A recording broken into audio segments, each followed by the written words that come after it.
The Torah says the land of Israel is a land flowing with milk and honey. What the Torah does not mention is the line you have to stand in to get the milk, the form you have to fill out to get the honey, and the fact that both the milk and the honey are subject to a 19% value-added tax that nobody explained to you because the explanation was in Hebrew, and you were too embarrassed to ask the clerk to repeat herself for the 6th time. I made Aliyah 3 years ago. I am now Israeli, technically. I have a Teudat Zehut. I have an Israeli bank account that charges me fees for things I didn't know could have fees. There is a fee for having money, a fee for not having money, a fee for checking whether you have money, and a fee for the fee. I pay rent in a currency that has a name I still find hilarious. Shekels. I earn shekels. I spend shekels. I lose shekels. I hemorrhage shekels. My life is an unending shekel-related emergency, but let's start at the beginning. I was living in London. I had a job in finance. I wore suits. I had an umbrella collection. I was, by all external metrics, a functioning adult human being who had made reasonable life choices.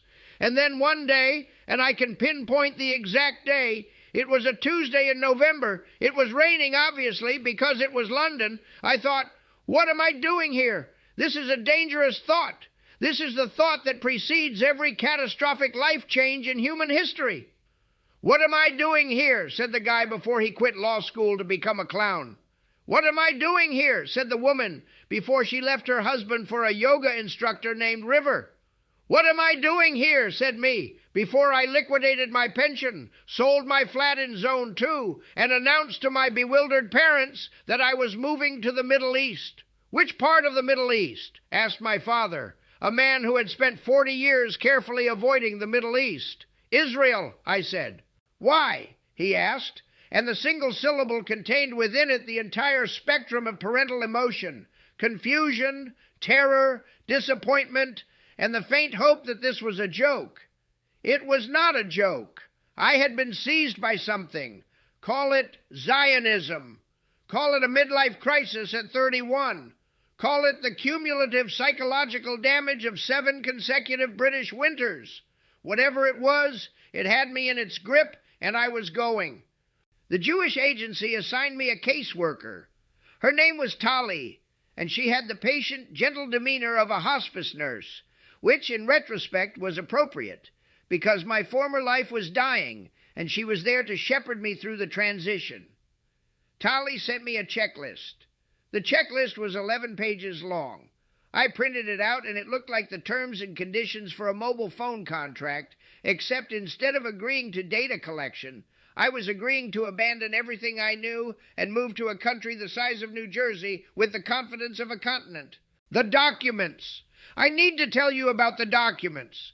The State of Israel requires, for Aliyah purposes, proof that you are Jewish. This sounds reasonable until you realize that proof is a concept that means different things to different clerks. For one clerk, a letter from your synagogue is sufficient. For another clerk, nothing short of a DNA test and a signed affidavit from Moses himself will do. My particular clerk, a woman in the London office who radiated the specific energy of someone who had given up on joy in 2003, required my parents' ketubah, my grandparents' ketubah, a letter from a recognized rabbi, a letter from a different recognized rabbi confirming the first rabbi was recognized, and a photograph of me looking sufficiently Jewish, which is not an actual requirement but felt implied. I gathered the documents. It took 4 months. During this time, I also had to attend something called an Aliyah seminar, which is a day-long event where people who have already made Aliyah tell you what it's like. The people who have already made Aliyah fall into 2 categories. Category 1, evangelical enthusiasts who describe Israel in terms usually reserved for describing religious visions or particularly good drugs. The energy, they say, the spirit. You feel so alive. Category 2, haunted survivors who stare into the middle distance and say things like, "The banks! Watch out for the banks!" in a voice that suggests they have seen things. There is no Category 3. There is no calm, measured individual who says, "It's a country. It has pros and cons. The weather is nice. That person does not exist. Israel, I would learn, does not allow for moderate opinions. You either love it with the fire of 1,000 suns, or you are locked in a bureaucratic purgatory that makes you question the existence of a benevolent God, often both simultaneously. I arrived on a Thursday in July. July. Let me tell you about July in Israel. July in Israel is not a month. July in Israel is a punishment. It is God looking at the chosen people and saying, you wanted a homeland? Here, have a homeland where the air is soup and the pavement can fry an egg and you will sweat in places you didn't know had pores. I stepped off the plane at Ben Gurion and the heat hit me like walking into a mouth. A big, wet, hot mouth. I had been in the country for 45 seconds, and I was already nostalgic for British drizzle. British drizzle! The thing I had spent 31 years hating was suddenly the thing I craved most in the world. This is what Israel does to you. It makes you romanticize rain. The absorption center. They put you in an absorption center for the first few months, which is basically a dormitory for bewildered immigrants. My absorption center was in a city I won't name, but I will tell you it was the kind of city that when you Google it, the first autocomplete suggestion is why. The room was small. The bed was hard. The air conditioning unit dated from an era when air conditioning was more of a philosophical aspiration than a mechanical reality. It hummed. It vibrated. It produced a faint breeze that could charitably be described as not nothing, and less charitably be described as a warm ghost breathing on you. My roommate was a man from France named Jean-Claude, who had come to Israel for ideological reasons and was now questioning those reasons approximately every 30 seconds. Jean-Claude and I would lie on our respective beds at night, sweating in the dark, and have conversations that sounded like two prisoners planning an escape. Do you think the bus to the Misrat Hapnim is air-conditioned? Jean-Claude would ask. Nothing is air-conditioned, I would reply. The mall is air-conditioned. The mall is air-conditioned. We went to the mall a lot. The Misrat Hapnim, the Ministry of Interior. I need to pause here and compose myself because even saying the words sends a spike of cortisol through my body that could fuel a small rocket. The Misrat Hapnim is where you go to get your Teudat Zehut, your national ID card, and it is, without exaggeration, the single worst place on planet Earth. Worse than the DMV, worse than an airport during a blizzard, worse than that dentist's waiting room where they play smooth jazz and the magazines are from 2011. At least the dentist's waiting room has magazines. The Misrat Hapnim has nothing. It has fluorescent lighting that makes everyone look like a corpse. It has chairs that were designed by someone who actively hated the human spine. It has a numbering system that operates on dream logic. Numbers are called in an order that follows no mathematical sequence known to man.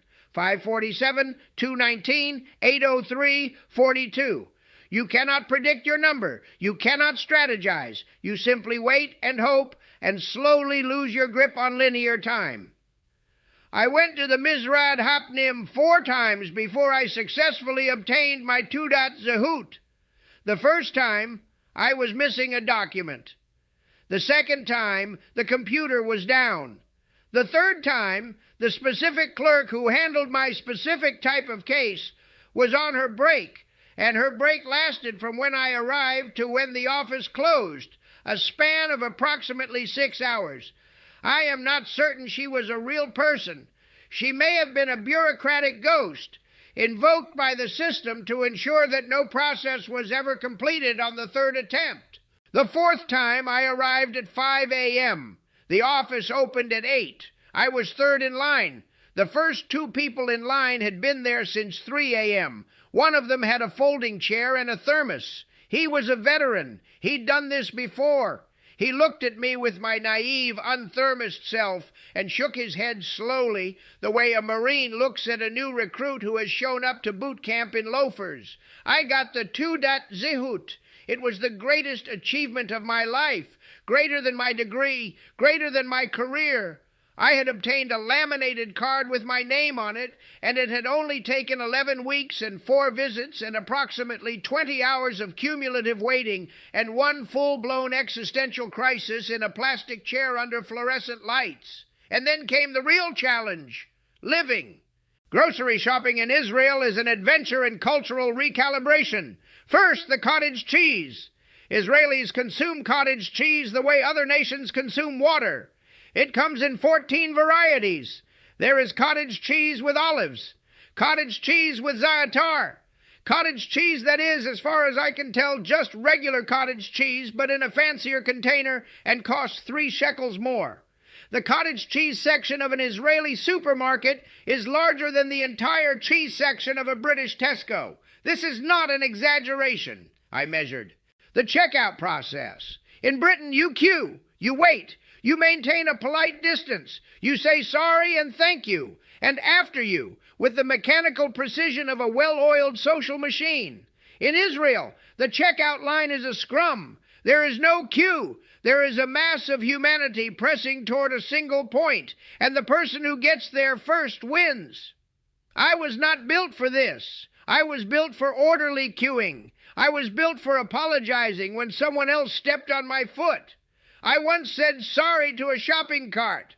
I am not equipped for the Israeli checkout experience, but you adapt. Slowly, grotesquely, inevitably, you adapt. 3 months in, I stopped saying sorry. 6 months in, I started cutting in line. 9 months in, I honked at an old woman who was walking too slowly across a crosswalk and felt nothing. Nothing. I had been absorbed. The Ministry of Absorption had done its job. I was becoming Israeli. My Hebrew progressed from catastrophic to bad to functional to good enough to argue but not good enough to win. This is the plateau that most English-speaking immigrants reach. You can navigate daily life. You can have conversations. You can understand the news mostly. But the moment someone speaks quickly or uses slang or, God forbid, tells a joke, you are back to square one, nodding and smiling with the vacant expression of a golden retriever at a lecture on quantum physics. The thing about Israel, and here's where the dark humor gives way to something else, something I didn't expect and still can't fully explain, is that it gets you, not in a propaganda way, not in a the Shaliach was right way, in a sneaky, cellular, irreversible way. It rewires you. It changes what you consider normal. It changes what you consider home. Home becomes a place where strangers tell you you're too skinny and try to feed you, where taxi drivers give you life advice you didn't ask for but actually need, where a 70-year-old woman on the bus will look at your outfit and say, no, no, this is not good, and you're not offended, you're grateful, because she's right, that shirt was a mistake. Home becomes a place where the siren goes off on Yom HaZikaron and the entire country stops. Everything stops. Cars stop on the highway. People stand in the street. And you stand there too. And you're not performing grief. You're not checking a cultural box. You're standing there because you understand now, in your bones, what this place costs. What it has always cost. What it may always cost. And you think about your flat in Zone 2, and the umbrella collection, and the pension you liquidated, and the sensible life you dismantled piece by piece and shipped across a continent. And you don't regret it. Not for a second. Not even during the 5th visit to the Misrad Hapnim, which, yes, there was a 5th visit because, of course, there was.